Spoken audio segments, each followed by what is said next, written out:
Galakbay. No? Welcome po sa Kabaka mo. Yan po ang ating pagdinilay sa ating gospel ngayong araw na ito. Ang pagdinilay po natin Matthew 15:21 to 28. Pero syempre, bago yan, tawagin natin ang presensya ng ating Panginoon sa halo ng Manang Anak ng Espiritu Santo. Amen. O po Panginoon, muli po ang aming papuri, ang aming pasalamat, ang aming dakilang pagtugon, pananampalataya sa iyong kapangyarihan, Panginoon, at sa iyong paghahari dito sa aming mundong ginagawa. Thank you sa umagang ito, Lord, at pinawayagan mo na naman ako na makapag-broadcast para sa pagninilay ngayong araw na ito. Samahan mo po ang Panginoon sa pamamagitan ng dunong, karunungan, at talino, at lahat ng bagay na nagaling sa Espiritu Santo. Ang mga bunga nito, Panginoon, ay ibigay mo sa akin upang magamit ko. Ganon din naman ang mga kapangyarihan ng Espiritu Santo ay bestow upon me, Lord God, para magamit ko sa umaga nito. Maraming salamat sa araw-araw na pagbibigay, patnubay, gabay, provision, mga benepisyo, Panginoon, mga pagpapala at gantimpala na nariyan sa iyong sa kapaligiran namin at handa mong ibigay sa pamamagitan ng aming pananalig sa iyo, Lord God, at pagtawag sa iyong pagiging Diyos sa aming buhay. Maraming salamat at samahan mo ko sa mga sandaling ito, ibigay sa akin ang karapatan upang magayat ng mabuting balita para sa kinabangan ng mga taong tumutunghay at sumusubaybay po sa atin. Kasabay nito, patawarin mo na rin kami sa aming mga pagkukulang at lubos namin hinihingi ang iyong pag-ibig at pagyakap sa amin in spite and despite of our shortcomings, Lord God. At idalangin namin sa matamis na pangalan ni Jesus kasama ng Espiritu Santo sa kanyang kabunyian at magpasawalang hanggan. Amen. And glory be to the Father, to the Son, and to the Holy Spirit, as it was in the beginning, is now, and ever shall be, world without end. Amen and amen. Sa ngalan ng Ama, ng Anak, ng Espiritu Santo. Amen. At ngayon sa ating pagdinilay, Mateo 15, 28 hanggang 28. Ay, 21 hanggang 28. Sorry po. Excited na naman kasi. So, ang sinasabi dito, itungkol sa pananampalataya ng isang kananite na babae, no? Na sumisigaw. At sinabi kay Jesus na pagalingin ang kanyang anak na inaalihan ng demonyo o masamang spirito. No?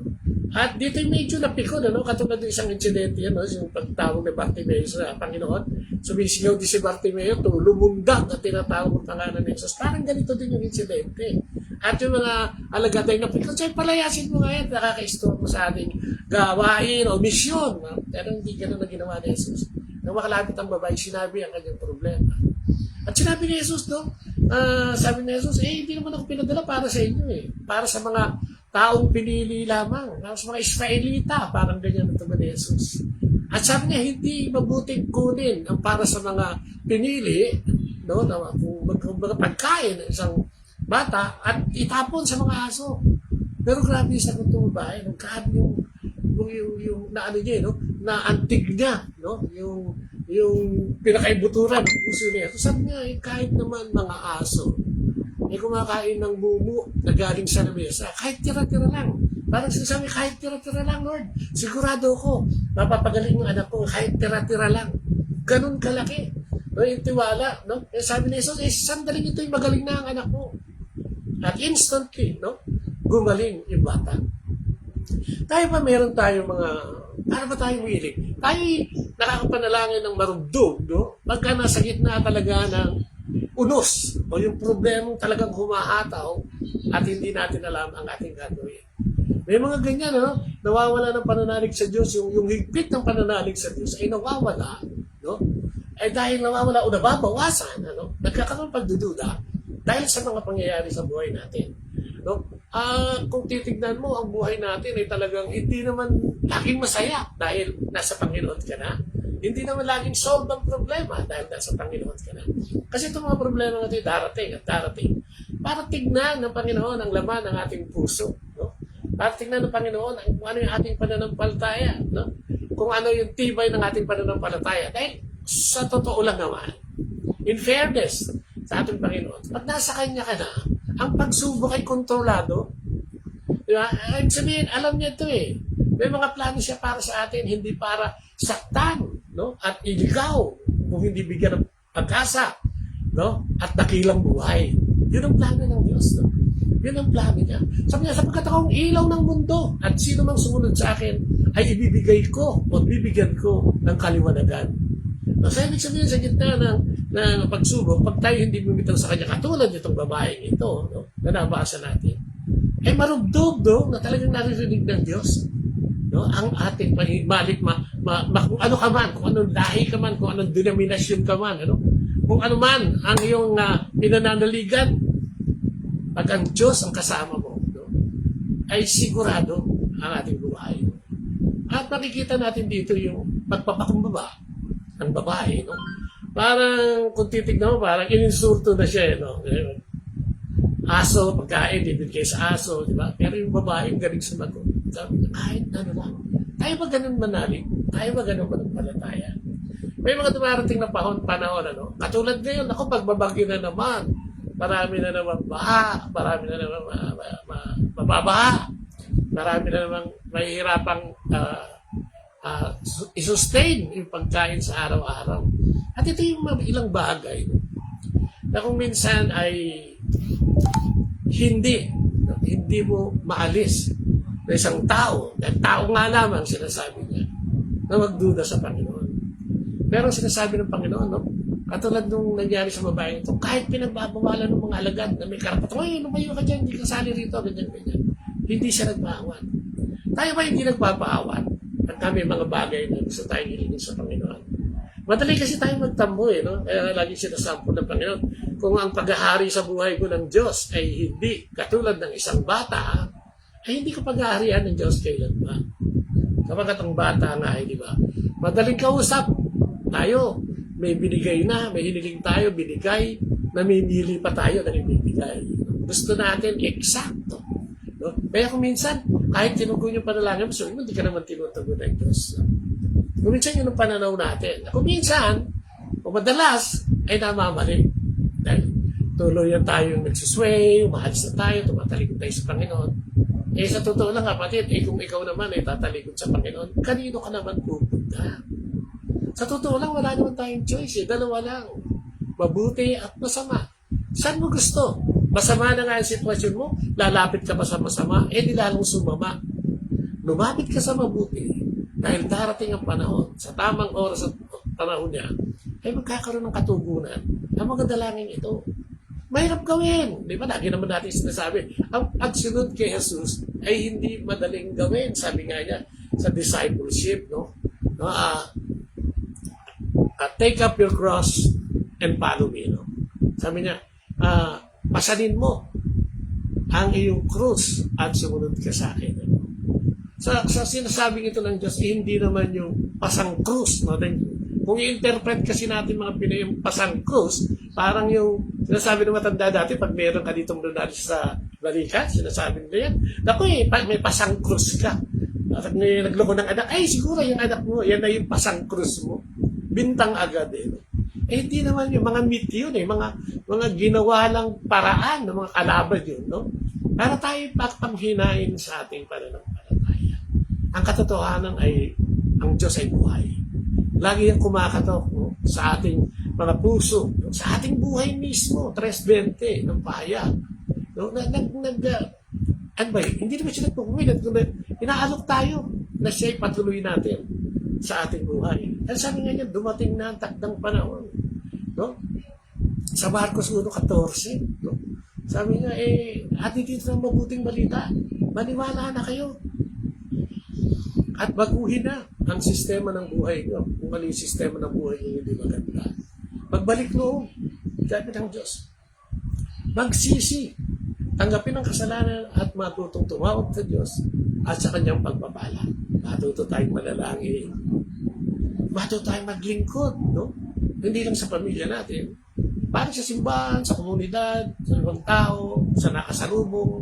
No? Yun nga yung, yun nga yung isang pinakamaganda. No? Ang Diyos bibigyan ka ng mga sitwasyon, no? Mga coincidence, no? O yung mga circumstances. Ang magugulat ka, no? Dahil marirealize mo, pag hindi ka tumugon doon, hindi mo nakita yun. Kasama yun, no? Sa pagsubok ng Diyos sa atin araw-araw. Di ba?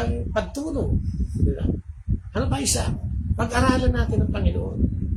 Kasi kung hindi natin kilala ang ating Panginoon o ang Diyos na sinasamba natin, paano natin matatanggap, no?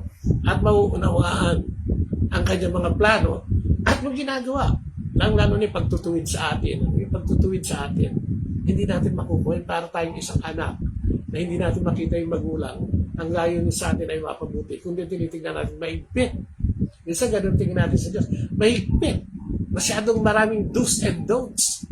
Kaya kung pinag-aralan mo ang Diyos, malalaman mo ang mga sulat, no, mula sa Genesis, sa Bagong Tipan, no, sa mga gawa ng apostoles, no, sa pahayag, no, sa Proverbs, no, ang dami.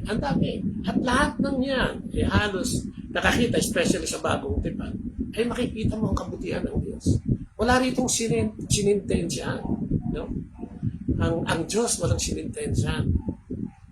Si Judas nga, di ba? Nakasama na niya eh.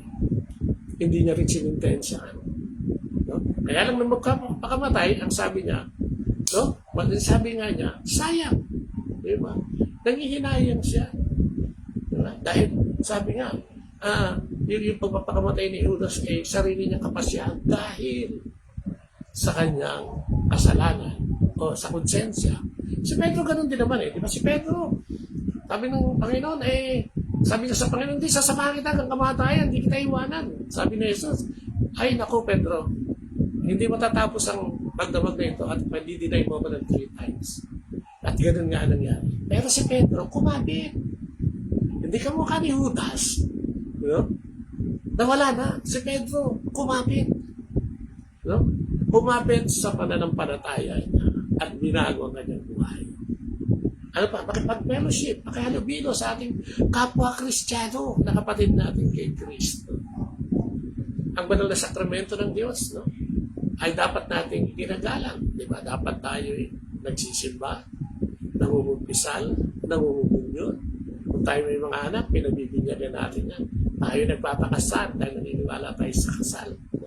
At iniiwasan ang mga bagay na hindi o ayaw ng Diyos. Alam naman natin yan. Di ba? May mga 10 commandments din dyan. Ano ha? Kaya alam natin kung tayo mag-aaral sa Kanya. Kaya nga ito, di ba? At itong pagbasa ng itong healed by faith. Dahil sa pananampalataya, gumaling ang imposibleng hinihingi ng babae nito. So, nagiging posible natin Panginoon kung tayo ay believe. Diba? Believe. Faith works. Diba? Faith works wonders. Diba? Kamangha-mangha ang pwedeng mangyari sa atin dahil sa ating pananampalataya. So, ang pagninilay natin ngayon, patuloy-tuloy. May mga unos, may mga bagyo, at kung ano-ano, no? Pinakita yan sa mga pagbasa, sa banal na aklat, lalo na sa Bagong Tipan, yung pagsubok, sinubok ang mga apostoles, sinubok ang mga disipulo, sinubok ang mga tao. Pero yung mga natiling nakakapit sa Panginoon, ano nangyari sa kanila? Pinakain sila. Remember, yung 5,000? No? 4,000, 5,000, pinakain ni Jesus. Pamamagitan lang ng ilan? 2 pirasong isda at 5 tinapay. Faith works wonders. So tayo mga pinanghihinaan, no? May mga darating na naman. At kasama po kami sa pananalangin, no? Na huwag tayong subukin ng diablo, no? Sa higit sa ating makakaya. At yan ay mangyayari, magiging posible yan kung tayo tatawag sa Panginoon araw-araw. Amen? Faith, healed in faith. Pag tayo mawala ng loob, nakatabi nga, diba? May mga bagyo, araw-araw, mawala na naman, nakakainis na naman, ang hirap na mabal, punta sa trabaho, diba? At kung ano-ano pa. Kaya, ipagpasalamat natin. Ang araw na ito, ipagpasalamat natin, ipagbunyi natin dahil tayo buhay pa. At laging may pag-asa. Amen? At yan natin. Sana i-like and share dito at para pakinabangan din ng ating mga kapatid. Lalo na yung mga nangihina sa ganitong panahon. No? And siyempre, sa pasalamat, ang aking number 1 fan, ang aking asawa, na si Leia. At syempre, salamatan ko rin ang lahat na magda-log-in, log-on dito sa ating programa at isi-share ito. Isi-share mo na like at mag-subscribe. Meron tayo sa YouTube, no? Meron tayo sa Instagram. Kabaka mo, Bot Leia. O Bot Leia, kabaka mo. Nandiyan lang po yan. No? Tayo po'y laging tumunghay sa Panginoon dahil wala tayong iba na pwedeng kapitang pinaka. No? Hindi ang presidente, hindi ang senador, hindi ang Supreme Court, hindi lahat yan. Lahat ng mga yan ay mga palamuti lang sa buhay na ito. O mga nilagay dyan para tayo'y tasahan ng Panginoon. No? At ang manatiling nakatayo sa kanyang pagbabalik ay siyang maliligtas. Amen? In the name of the Father, the Son, and the Holy Spirit. Amen. Lord, maraming salamat at hinihingi namin ng tawad. Ang aming pagiging tao na lagi namin dahilan. Kapag kami sinusubok na at nawawala pa na ng palataya, lagi kami nagtuturo. Naghahanap ng ituturo. At madalas, ikaw ang naituturo namin, Panginoon. Atawan mo. Dalangin namin, nabigyan mo kami ng karunungan pa mula sa iyong kapangyarihan at na makita yung mga plano mo. Alisin mo yung talukbong namin sa mga mata para kami tunay na manalig at manampalataya sa iyo. Sabayan mo kami, Panginoon, dati sa araw-araw ng aming buhay. Padala mo yung mga anghel at ipadala mo ang iyong mabuting balita sa pamamagitan ng pagpapaalala din sa amin. Mag-aral sa iyo, manalangin sa iyo, maglingkod sa iyo, makihalubilo sa iyo, makisama sa aming kapwa Kristiyano upang ang landas namin ay laging mas nasa matuwid at patungo sa iyong kapangyarihan at kaharian. Sabi mo nga sa saan mo, kahit na lumakad man ako sa kadiliman at parang kawalan ng pag-asa, no? Ako'y hindi mababagaba, matatakot sapagkat alam kong nariyan ka. Amen?